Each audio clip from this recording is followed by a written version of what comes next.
Le premier point, c'est que de la même façon que la French Tech, nous sommes une association avec un point particulier par rapport à la French Tech. Un, ce n'est pas que les startups, c'est l'ensemble des écosystèmes. Et deux, en revanche, on est centré uniquement sur le numérique. Et donc, l'ensemble des structures qui sont adhérentes chez nous et donc qui collaborent ont le numérique au cœur de leur modèle économique. Et ensuite, ce slide, je vais le garder un petit peu plus longtemps que les autres et j'irai vite après. On a aussi une particularité, c'est qu'on a essayé de concentrer nos efforts sur un certain nombre de technologies ou de marchés. Rapidement, donc, ce sont les logos dessus avec, on va dire, presque une traduction. Donc, le commerce connecté, c'est vraiment ce qu'on a mis mode de vie consommation, c'est la chaîne de valeur de la distribution et donc l'impact du numérique, l'utilisation numérique sur la distribution, on va dire, de l'entrepôt jusqu'à l'espace de vente. Data Science, c'est justement l'utilisation de données massives et de l'IA pour justement utiliser cette donnée. Donc, c'est ce qu'on va voir aujourd'hui, enfin, ce qu'on va voir. Le point sur lequel je vais assister, c'est évidemment la capacité à sécuriser cette donnée pour pouvoir l'utiliser dans de bonnes conditions. La Smart 4D, c'est intéressant, il y aura un petit focus sur lequel je vais m'arrêter tout à l'heure, c'est la donnée dans les process industriels et en particulier les outils de modélisation de réalité virtuelle et réalité augmentée. TIC Santé, c'est un sujet aussi sur lequel je vais faire un petit focus, c'est le numérique en santé. Effectivement, avec les 2 années qu'on vient de passer, le numérique en santé a pris une grande ampleur et on a découvert parfois qu'il y a de la donnée de santé, il y avait de la donnée dans la santé et de la santé dans la donnée, qui était un point important. Dernier sujet sur lequel on travaille, qui est les mobilités, ce qu'on appelle les mobilités intelligentes. Donc, c'est l'utilisation de la donnée, données satellitaires, GPS, locales, pour le déplacement, donc les transports intelligents des services et des personnes. Voilà, donc ça, c'est les champs qu'on couvre. Vous voyez qu'on n'est que sur le numérique et donc évidemment, la cyber est tout simplement vitale dans le fonctionnement. Je vais passer vite sur… Alors, je ne sais pas comment on tourne les pages sur ce truc. Voilà. Rapidement, voilà, ces axes sont incarnés. Pourquoi j'ai mis les têtes des personnes? Donc, c'est parce que ce sont des chefs d'entreprise qui sont confrontés à ces problématiques, avec voilà, en dessous de chacun un certain nombre de problématiques. Donc, ils sont évidemment confrontés à cette problématique d'utilisation de la donnée et de sa sécurisation. Donc, que ça soit Sim4Health, qui est voilà, une sorte, on va dire, une pépite régionale que tout le monde connaît, avec Jérôme Leleu. Donc, nous, on a Olivier Garnietti qui est notre vice-président, Topos avec Hervé Marchilly. Donc, ce sont des personnes, évidemment, qui connaissent et qui sont en prise avec ces problématiques. Et puis aussi, l'idée, c'était de montrer que toutes ces actions et ces communautés, elles sont pilotées par des personnes qui sont au cœur des écosystèmes, puisqu'ils l'affrontent tous les jours. Alors, justement, rapidement, et je vais m'arrêter pas trop longtemps là-dessus, avec quand même un deuxième point sur lequel je reviendrai après. La donnée, on l'a mis en premier. Pourquoi? Parce que, bien sûr, c'est bien de la capter, mais sous quelles conditions? Donc ça, c'est la partie effectivement réglementaire, légale. Donc les RGPD, il y a eu beaucoup de sujets évidemment là-dessus. Et le deuxième point, c'est pour l'utiliser, il faut qu'elle soit bien sûr sécurisée. Donc ça, c'est vraiment la brique de base qu'une entreprise qui travaille sur le numérique doit pouvoir faire. Bon, les autres sujets, c'est moins le sujet aujourd'hui, mais compétences numériques, c'est aussi un sujet quand même cyber, puisqu'il y a du déficit aujourd'hui en termes de talent pour adresser ces sujets de cyber. Les RSSI, c'est plutôt une espèce en voie de disparition sur le marché du travail, et s'il y a des complications sur le sujet, tout simplement pour avoir des compétences pour sécuriser les modèles économiques et la donnée. Ensuite, voilà, recherche, développement, tout ça, on va retrouver les sujets que Philippe a balayés. Avec un dernier point très important, je pense, c'est les impacts, puisque dans aussi l'utilisation de la donnée, il y a cette notion de sobriété dans l'utilisation. C'est devenu un mot qu'on entend beaucoup, mais que nous, on pousse déjà depuis 3 ou 4 ans sur ces sujets-là. J'ai pris 3 focus que je disais et j'ai vu dans les gens qui assistent, un certain nombre de personnes qui sont présentes, qui nous ont accompagnés. J'ai vu que, par exemple, il y avait Paul Bousquet, le commissaire divisionnaire en charge justement de la division qui était là. Et on retrouve un certain nombre d'acteurs qui sont, on va dire, importants régionalement. Donc, que ce soit effectivement Guy Flamand, qui aujourd'hui, je vais parler un petit peu après du Cybercampus, à la tête de cette structure, qui est, je pense, un mouvement important pour la cyber en région, et aussi les académiques, puisqu'il y a, je crois, une des rares chaires en région autour de la cyber-résilience qui est portée par Bordeaux IMP, avec Toufik Ahmed et puis Mohamed Mosba.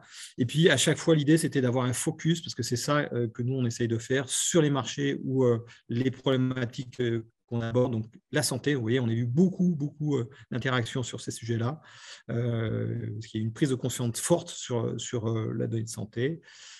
Industrie, ça c'est un point important, parce qu'on a souvent dans la tête la cyber, on voit tout de suite bureau, etc., mais la dimension industrielle et la sécurisation des systèmes OT, c'est aussi un point important qu'on a voulu aborder, parce qu'on parle souvent de l'IT, mais aussi les systèmes industriels et la sécurisation des systèmes industriels, ce n'est pas neutre.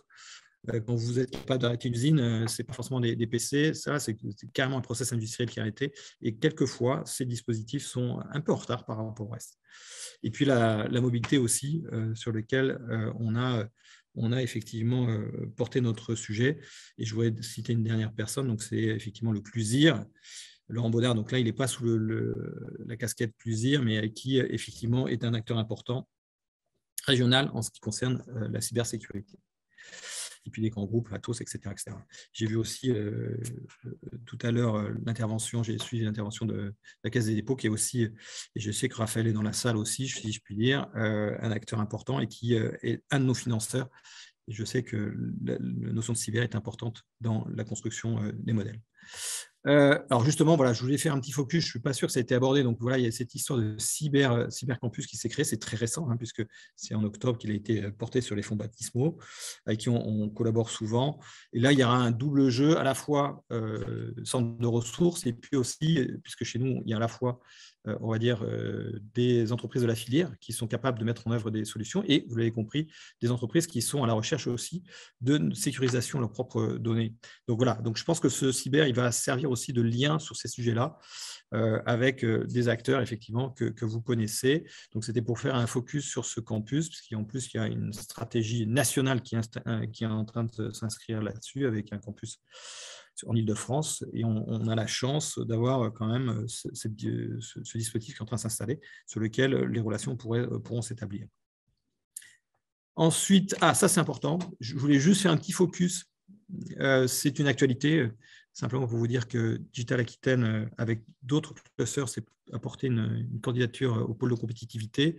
Au-delà de ce fait, le sujet de confiance qui intègre évidemment cybersécurité, mais pas que, était au cœur du dossier qu'on a porté. Donc voilà, donc il y a effectivement cette notion de confiance qui est plus large que simplement la cybersécurité, qui doit être intégrée dans les modèles des entreprises qui travaillent avec le numérique. Je crois qu'il me reste une slide. Pareil, concrètement, je vais compléter ce que disait, ou compléter, ou amender, on va dire, ce que disait Philippe. Effectivement, on essaie de s'appliquer pour être, sans vouloir aller d'être totalement exemplaire. Donc, effectivement, suivre les MOOC Annecy et CNIL qui sont particulièrement bien faits. Je les conseille à tout le monde de faire suivre ces deux MOOC par l'ensemble des salariés des entreprises. Et puis, de la même façon, ce que disait Philippe, on a appliqué en particulier au poste de travail. Nous, on est une équipe de 13 personnes, la stratégie de protection des données, les cryptages, les gestionnaires de mots de passe. Et après, je me suis posé la question, et les infrastructures. Pourquoi j'ai mis ce point?